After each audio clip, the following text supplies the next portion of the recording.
आज हम कंपैरिजन देखने जा रहे हैं। जियो स्टेशनरी सैटेलाइट है, एक पोलर सैटेलाइट है। इसका हम डिटेल वीडियो लेक्चर हम अपलोड कर दिए हैं। डिटेल में एनालाइज किए जियो स्टेशनरी सैटेलाइट, इसका टाइम पीरियड क्या है और radius of earth, mass of earth पता है तो हमारा अर्थ सरफेस से कितना हाइट पे हमारा ये जियो स्टेशनरी ऑर्बिट मिलेगा। ये चीज़ हम डिटेल एनालिसिस कर दिया दोस्तों। इस वीडियो से देखने से पहले वो वीडियो देख ले, तब डिटेल में ये चीज़ समझ में आएगा। आज हम सिर्फ कंपैरिजन करने जा रहे हैं जियो स्टेशनरी सैटेलाइट और हमारा पोलर सैटेलाइट। इसका हम एक थंब रूल देते हैं। देखो, अर्थ का शेप हमारा क्या है, अप्रॉक्सीमेटली हम स्फेरॉइड मानते हैं। जोइड शेप का है, बीच में क्या है, बल्जिंग है, एकदम संतरा जैसा है। तो उसका जो ये प्लेन है, इसको इक्वेटोरियल प्लेन बोलते हैं, जिसको हम कंपैरिजन रिलेट कर सकते हैं हॉरिजॉन्टल प्लेन से। जो हमारा इक्वेटोरियल प्लेन है, एक हमारा पोलर प्लेन है। जब इक्वेटोरियल प्लेन के अलोंग जो भी ऑर्बिट होगा उसको हम इक्वेटोरियल ऑर्बिट बोलते हैं। जब हम वर्टिकल प्लेन से रिलेट करेंगे तो पोलर ऑर्बिट होता है। जो पोलर प्लेन में जो भी हमारा ऑर्बिट होता है उसको पोलर ऑर्बिट कहते हैं। चूँकि हमारा इक्वेटोरियल ऑर्बिट का जो डिस्टेंस है, लेंथ है, बहुत ज़्यादा है, कंपैरिजन करेंगे किससे, पोलर ऑर्बिट से। इसीलिए हमारा जो सैटेलाइट मूव करती in the Jio stationery orbit में वो कम स्पीड होगा, कंपैरिजन टू पोलर ऑर्बिट होगा। ये रफ आइडिया ध्यान रखना है बस। और एक चीज़ और क्या ध्यान रखना है कि जो हॉरिजॉन्टल प्लेन से रिलेट करेंगे वो हमारा पोलर और जियो स्टेशनरी ऑर्बिट हो जाएगा, जियो स्टेशनरी प्लेन होगा।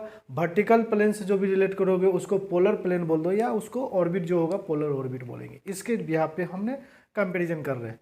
सबसे पहला है ऑर्बिटल। ऑर्बिटल क्या हो गया, जो हॉरिजॉन्टल प्लेन में होगा उसको हम बोलते हैं revolve in the equatorial orbit. किस ऑर्बिट में रिवॉल्व कर रहा है, इक्वेटोरियल ऑर्बिट में रिवॉल्व कर रहा है। और उसको कंप्लीट रिवॉल्व करने में कितना टाइम लगता है दोस्तों, 24 आवर्स टाइम लगता है। बस दैट इज ध्यान रखना। यही हम चल जाएंगे पोलर ऑर्बिट में। It revolve around the polar orbit. वो पोलर ऑर्बिट में रिवॉल्व करेगा, ये इक्वेटोरियल में रिवॉल्व करेगा और ये हमारा पोलर में रिवॉल्व करेगा। ध्यान रखना है। The earth it takes less time. हम बोले थे जो ये इक्वेटोरियल ऑर्बिट है वो ज़्यादा है कंपैरिजन टू किसके, पोलर ऑर्बिट से। इसीलिए किसमें ज़्यादा टाइम लगेगा, हमारा ज़्यादा टाइम लगेगा जो इक्वेटोरियल ऑर्बिट होगा, क्योंकि स्पीड वहाँ पे कम है तो ज़्यादा टाइम लगेगा। इसीलिए कह रहा है कि जो पोलर ऑर्बिट में उसका लेंथ कम है इसीलिए स्पीड ज़्यादा होगा, जिससे उसका टाइम भी क्या होगा, कम होगा। तो इसे कहता है less time take to complete the one circle of the earth. जो इक्वेटोरियल में जो भी अर्थ के अकॉर्डिंग जो वन सर्किल कंप्लीट करने में 24 आवर्स लगता है, इससे भी कम टाइम लगेगा उसमें। अब है distance from the earth surface. मतलब अर्थ सरफेस पे जब हम खड़ा है तो इसके कंपैरिजन में कितना दूरी पे ये हमारा इक्वेटोरियल ऑर्बिट होगा। क्योंकि हॉरिजॉन्टल प्लेन में मल्टीपल सर्किल हो सकता है, इनफाइनाइट सर्किल होगा, उसमें से किस सर्किल को हम इक्वेटोरियल ऑर्बिट बोलेंगे। क्योंकि और वो जियो स्टेशनरी सैटेलाइट क्या हो गया दोस्तों, क्या होता है जियो स्टेशनरी का वर्ड ही हम इससे पहले वाले वीडियो में अच्छे से डिटेल किए हैं। क्या डिटेल किए हैं, जियो स्टेशनरी मतलब क्या होगा, मतलब अर्थ भी अपने एक्सिस के अबाउट रोटेट कर रही है, 24 आवर्स लगता है।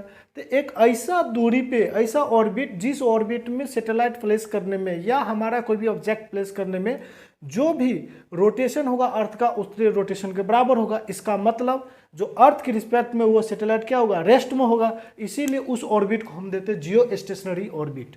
उसमें जो सैटेलाइट प्लेस कर देंगे उसको हम जियो स्टेशनरी सैटेलाइट बोल देंगे। तो इसीलिए कह रहा है वो ऑर्बिट कितने दूरी पे होगा, अर्थ के सरफेस से लगभग होता है 36,000 kilometre from the earth surface.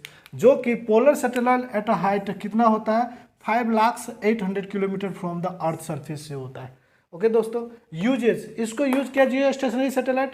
हमारा जो कम्युनिकेशन हो गया, ऑब्जर्वेशन सैटेलाइट हो गया, उसको हम को ऑब्जर्व करना हो, कम्युनिकेशन से रिलेटेड हमारा जो भी मिशन लॉन्च करना हो, उसके हम उस सैटेलाइट को किस ऑर्बिट में प्लेस करेंगे, जियो स्टेशनरी सैटेलाइट, जियो स्टेशनरी ऑर्बिट में प्लेस करेंगे। जबकि हमको इन्वायरमेंट्स हो गया, जो रिमोट सेंसिंग हो गया, वेदर हो गया, इस सब को करेंगे, साइंस वेदर हो गया, इन्वायरमेंट एंड स्टडी रिलेटेड करना हो तो हमारा पोलर सैटेलाइट में, पोलर ऑर्बिट में उस सैटेलाइट को हमको प्लेस करना पड़ेगा। दोस्तों ये बहुत बड़ा डिफरेंस है जिसको आप याद कर सकते हो। किसी भी कॉम्पिटिटिव एग्जाम में डायरेक्ट क्वेश्चन पूछा जा सकता है दोस्तों।